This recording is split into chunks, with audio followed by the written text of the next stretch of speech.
সৈনিক, ঢাকা বিশ্ববিদ্যালয়ের আইন বিভাগের সাবেক শিক্ষার্থী, তোমাদের সম্মানিত প্রেসিডেন্ট মারিয়া আপুকে আজকের অনুষ্ঠানের সমাপনী বক্তব্যের জন্য সবিনয় অনুরোধ করছি।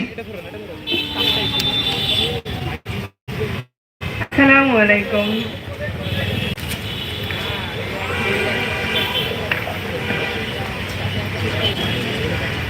আসসালামু আলাইকুম। আশা করি আপনারা সবাই ভালো আছেন। আমরা এই অন্তর্বর্তী সরকারের কাছ থেকে ভালো কিছু আশা করছি, যেন আমাদের শহীদ পরিবারগুলো এবং আহত যোদ্ধারা ভালো মূল্যায়ন পায়। আমরা যেমন তেমন জুলাই ঘোষণাপত্র নিব না, এটা আমরা মেনে নিব না। আমাদের ভোট দেওয়ার মতো যদি যেন তেন একটা ধরায় দেয়, এটা আমরা কি মানবো? এটা অবশ্যই আমরা মানব না। যেন বাংলাদেশের মানুষের, আমরা যারা যুদ্ধ করেছি, আমাদের সবার আকাঙ্ক্ষা পূর্ণ করে ওনারা আমাদের একটা ঘোষণাপত্র দেবেন, তাছাড়া আমাদের অস্তিত্বই টিকবে না। আর হাইয়েনারা তো রেডি হয়ে আছে, তারা আমাদেরকে যে সবল মারবে, তারা রেডি হয়ে আছে। এই ঘোষণাপত্রের মাধ্যমে ওদের বিষাক্ত সবল বন্ধ হয়ে যাবে। আমি বেশি কিছু বলবো না, আপনারা সবাই ভালো থাকবেন, সুস্থ থাকবেন। আল্লাহ হাফেজ।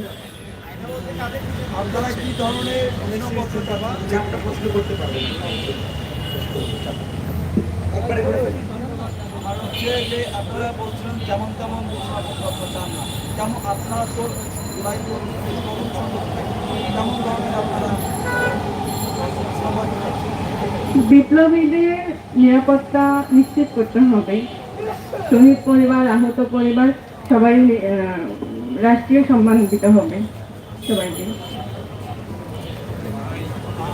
ঘোষণাপত্রে তো সাধারণত বিপ্লবীদের নিরাপত্তার জন্য ঘোষণাপত্র হলে তো বিপ্লবীদের নিরাপত্তাই হয়ে যাবে। সেক্ষেত্রে এর বাইরে আপনারা চাচ্ছেন না, আমরা প্রথম থেকে বলছি যে জুলাই আমার প্রেরণা দিতে হবে ঘোষণা।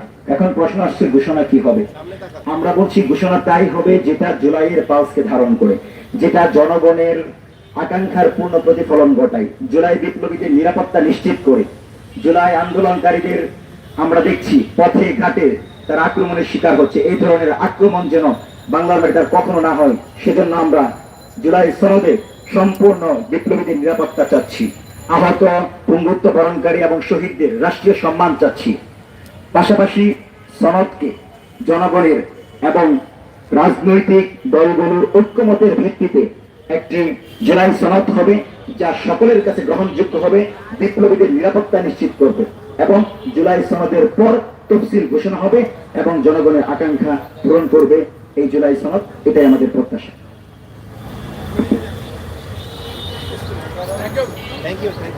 জুলাই ঘোষণাপত্র যখন দেওয়া হবে, তারপর আমরা আমাদের মন্তব্য জানাবো সেই অনুযায়ী। আপনাদেরকে অসংখ্য ধন্যবাদ আজকের সংবাদ সম্মেলনে আসার জন্য।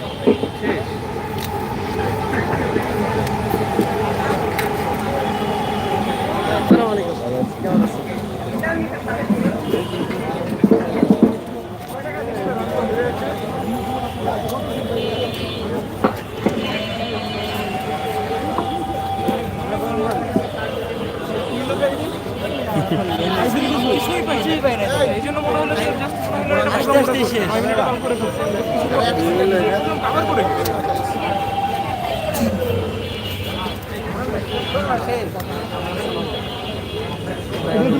গুজাইতে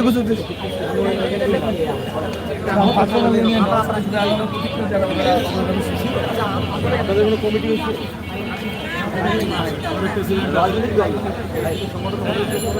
কথা বলেন না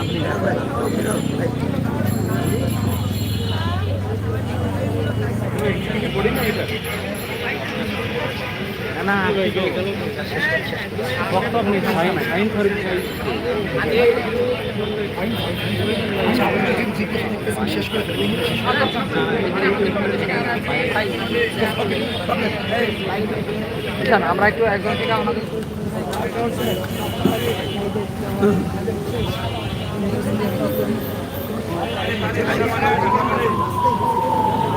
দর্শক শাহবাগ থেকে দেখতে পাচ্ছেন জুলাই বিপ্লবের ঘোষণাপত্র সহ 3 দফা যে দাবি, সেটা তরুণ এর ব্যানার থেকে সংবাদ সম্মেলন মানে হয়ে গেল।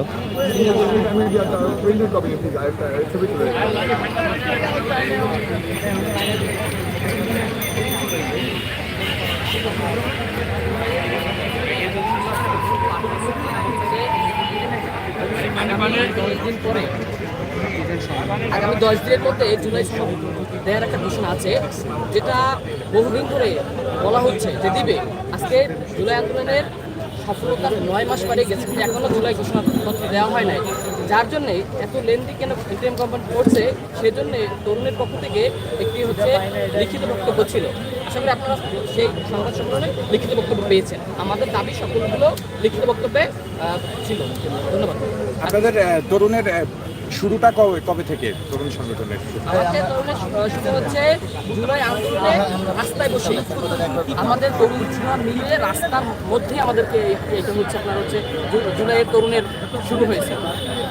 দর্শক, জুলাই গণ অভ্যুত্থানের অগ্নিগর্ভ থেকে তৈরি হওয়া একটি সংগঠন তরুণ, তারা কিন্তু তরুণদের নিয়ে মূলত জুলাই মাইবাদের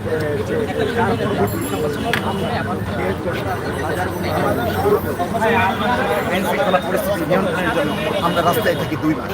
এই 2 মাসে আমরা যাত্রাবাড়ি সহ দেশের বিভিন্ন প্রান্তে, শাহবাগ, ময়মনসিংহ, খুলনা, এই যে জেলাগুলিতে আমরা গ্রাফিটি থেকে শুরু করে বাজার মনিটরিং থেকে শুরু করে আইন শৃঙ্খলা নিয়ন্ত্রণের জন্য সকল কাজে স্বতঃস্ফূর্ত অংশগ্রহণ করি। এর মধ্য দিয়ে আমরা নিজেদের যে দেশপ্রেম সেটাকে প্রদর্শন করার পরিবর্তে আমরা সরাসরি নিজেদেরকে দেশের কর্মী হিসেবে উপস্থাপন করি। যখন জুলাইয়ের ঘোষণাপত্র প্রেক্ষাপট আসে, আমরা যখন মনে করি যে আমাদের বিপ্লবীদের নিরাপত্তার প্রয়োজন, তখন আজকে আমরা সংবাদ সম্মেলন ডেকে জুলাইয়ের ঘোষণাপত্রের রূপরেখা এবং ঘোষণাপত্রে কী হওয়া উচিত তার ভিত্তিতে 3 দফা উত্থাপন করি। আমাদের 3 দফার অন্যতম এক দফা, জুলাই ঘোষণাপত্র হতে হবে জনগণের আকাঙ্ক্ষা পূরণ করে, অর্থাৎ জনগণের পালসকে উপলব্ধি করে এবং বিপ্লবীদের নিরাপত্তা নিশ্চিত করবে।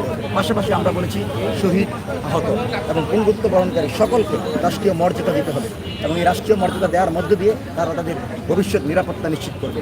এবং জুলাইয়ের যে বিচার, অবশ্যই সেটা তফসিল ঘোষণার পূর্বেই শেষ করতে হবে। জুলাই কেন্দ্রিক সকল বিচার নির্বাচনের তফসিল ঘোষণার পূর্বে শেষ করতে হবে, কারণ তফসিল যদি ঘোষণার পূর্বে না করা হয়, তাহলে তফসিল যদি আগে করানো হয়, তখন সেটা হবে আমাদের জন্য হুমকি স্বরূপ। এবং তরুণ সেটা বিশ্বাস করে যে তফসিল ঘোষণা এবং জুলাইয়ের সকল যে ধরনের মামলা আছে ওগুলো মীমাংসা হওয়ার পর নির্বাচনের মাধ্যমে নতুন যে সরকার আসবে সেটাই জনগণের আকাঙ্ক্ষা পূরণ করবে। আমরা সেই সরকারকে স্বাগতম জানাবো, কিন্তু কখনোই জুলাই কেন্দ্রিক বিচার বাকি থাকতে আমরা এই দেশে নির্বাচনকে সমর্থন করব না। আমরা নির্বাচন করব, কিন্তু আমরা আগে বিচার, আগে সংস্কার, তারপর জুলাই এর জনগণ, জুলাইয়ের ছাত্র জনতার ম্যান্ডেটকে নিয়ে যে কোনো একটি সরকার গণতান্ত্রিকভাবে, যে কোনো একটি দল গণতান্ত্রিকভাবে আবার রাষ্ট্র চালাতে পারে, সেটা আমরা বিশ্বাস করি, কিন্তু বিচার এবং সংস্কার শেষ করতে হবে। আমি বাহির করব আপনি বসেন।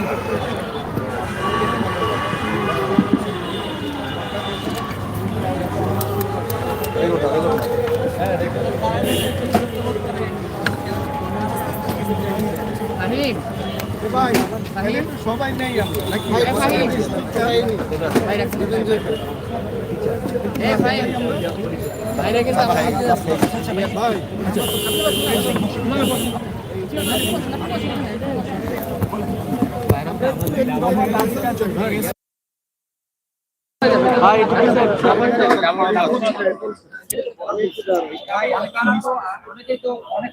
ভাই একটু আমরা রেডি হই, আমরা একটু রেডি হই।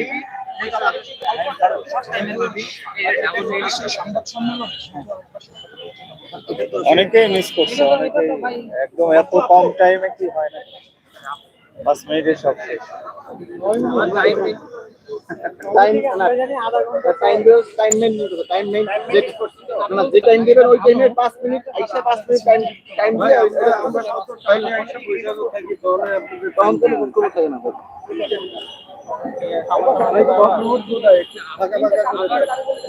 পড়বেন কে?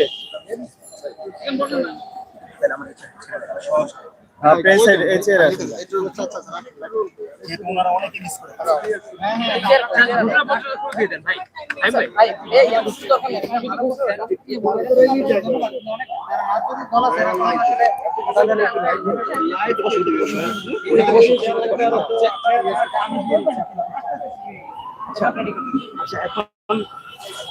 আগের সিস্টেমে পুরোটাই বলতেছি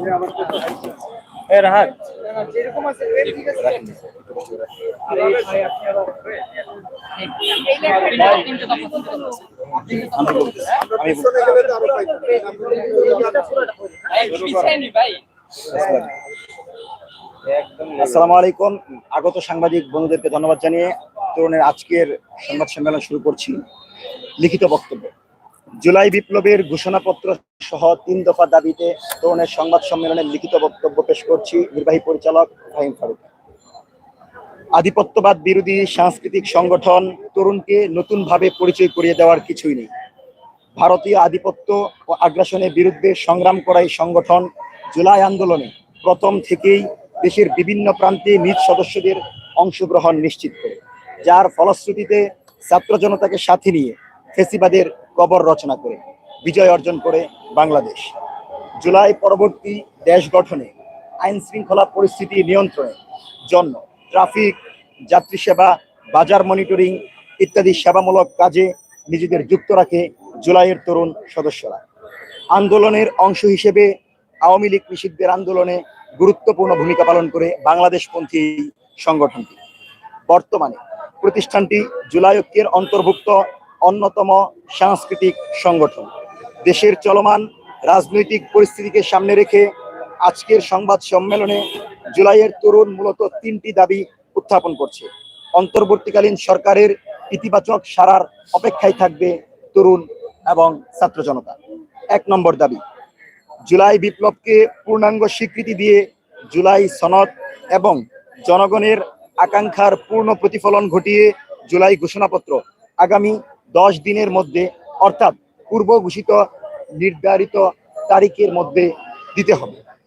2 নম্বর দাবি, শহীদ পরিবারগুলোর সর্বোচ্চ রাষ্ট্রীয় মর্যাদা ও নিরাপত্তা নিশ্চিত করতে হবে। পাশাপাশি আহত বিপ্লবীদেরকে অতি দ্রুত উন্নত চিকিৎসার ব্যবস্থা করে তাদের কর্মসংস্থান ও স্থায়ী পুনর্বাসন জাতির সামনে পেশ করা বর্তমান সরকারের প্রথম এবং প্রধান দায়িত্ব বলে তরুণ মনে করছে। 3 নম্বর দাবি, নির্বাচনের তফসিল ঘোষণার পূর্বেই জুলাই কেন্দ্রিক সকল বিচার সুষ্ঠুভাবে শেষ করতে হবে, নচেত তফসিল বিপ্লবীদের হুমকির কারণ হয়ে দাঁড়াবে। মৌলিক সংস্কার পরবর্তী নির্বাচনই জনগণের পূর্ণ আকাঙ্ক্ষার বাস্তবায়ন করতে পারে বলে তরুণ বিশ্বাস করে। আজকের সংবাদ সম্মেলনে আগত সকল সাংবাদিক বন্ধুদেরকে, আগত রাজনৈতিক ব্যক্তিদেরকে, আগত রাজনৈতিক বিশ্লেষকদেরকে কৃতজ্ঞতা জানিয়ে আজকের সংবাদ সম্মেলনের লিখিত বক্তব্য এখানে শেষ করছি। জুলাইয়ের বিপ্লব জিন্দাবাদ, জিন্দাবাদ। জুলাই আমার প্রেরণা, দিতে হবে ঘোষণা। 10 দিনের মধ্যে যেটা পূর্ব নির্ধারিত কর্মদিবস। হ্যাঁ, আমরা স্পষ্ট বলেছি, যদি ঘোষণাপত্র না হয়, আমরা মনে করি অন্তর্বর্তী সরকার অবশ্যই ঘোষণাপত্র দিবে। যদি সেটা পেছানো হয়, আমরা নির্ধারিত সময় পার হওয়ার পর আমাদের পরবর্তী কর্মসূচি জানাবো। এবং যদি দিয়ে দেয়, সেটাকে প্রতিটি ওয়ার্ড আমরা অ্যানালাইসিস করব। আমরা দেখব সেটা জনগণের আকাঙ্ক্ষার পূর্ণ প্রতিফলন ঘটিয়েছে কিনা। তার পরবর্তীতে আমাদের অ্যানালাইসিস শেষ হলে আমরা আমাদের অভিমত এবং এটাকে আমরা স্বাগত জানাচ্ছি কিনা সে ব্যাপারে সংবাদ সম্মেলন দেখে আপনাদেরকে আমরা আবারও জানাবো। ধন্যবাদ সবাই।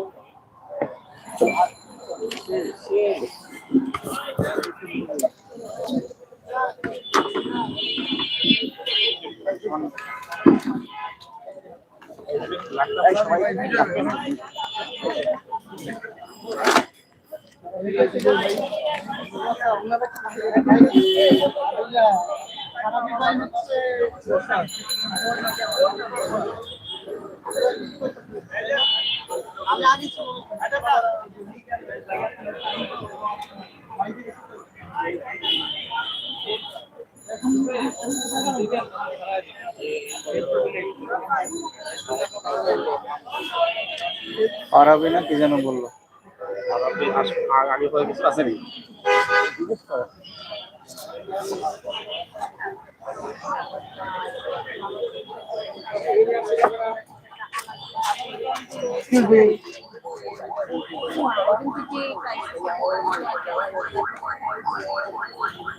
যাদের বাবা নেই এমন অনেক ফ্যামিলি প্যারেন্টিং এর বিষয়ের ক্ষেত্রে অনেকটা দেখা যায় যে বাবাকে বেশি মোটিফাইড করে যেগুলো বাবা বেশি প্যারেন্টিং এর